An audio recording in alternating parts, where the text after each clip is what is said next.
Look, inflationary pressures remaining strong. Hardly to see this as new. Oh, really? No, there isn't going to be much new. Oh, that's good. They always describe the economy as either modest or moderate, or sometimes use both. You picked modest, so you lose today, but thank you for playing our game.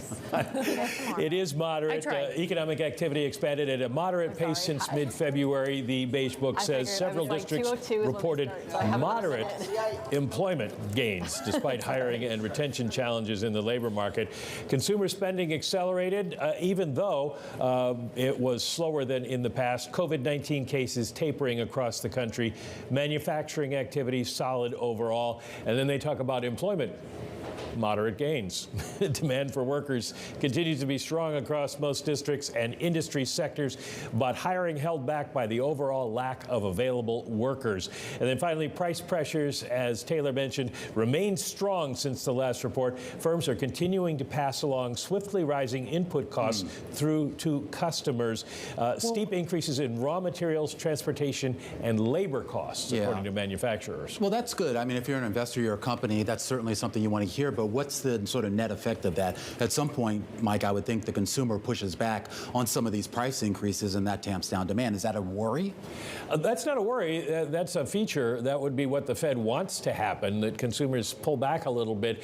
And there is an expectation among a lot of them at the Fed that we will see a sort of repeat of the Walmart Amazon effect, that once we get through this period of supply chain disruptions and higher energy prices that have pushed up inflation, people will start shopping for bargains again, and they will be looking to push prices back down, and we'll see some deflationary impulses. The Fed's worried that it might not happen. We don't know. This is such an unusual situation coming out of the pandemic.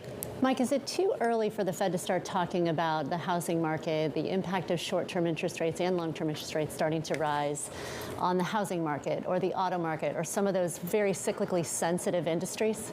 It's not too early for them to talk about it, and they have. It's a little early for us to see a lasting confirmable effect. Now, we had existing home sales drop.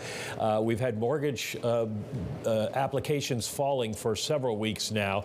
As higher interest rates over 5% start to bite, you get a sort of psychological pop because people try to get ahead of that, and people had locked in loans, and that's going to start to go away now. So if we see this continue, then the Fed is going to say we are having an effect on the housing market. That should have an effect on demand. We saw new car sales drop last month. If that continues, those are the two you watch for the first impact of interest rate increases.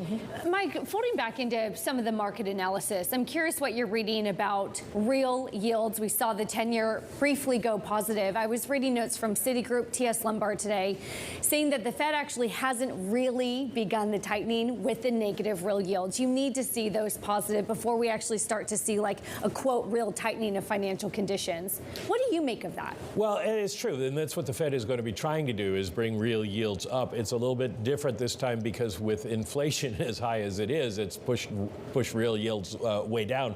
So they should come up sort of automatically as we see inflation go down over the next couple of months. But at this point, the Fed is their target is real yields outside of inflation. We are seeing some interesting things. If you look at the Bloomberg or the Chicago Fed financial conditions indexes, the Fed did tighten, did stop buying additional QE, and yet we are seeing, in part because of Gina's boys over on the stock market desks, we're seeing financial conditions get looser, and that's not what they're looking for.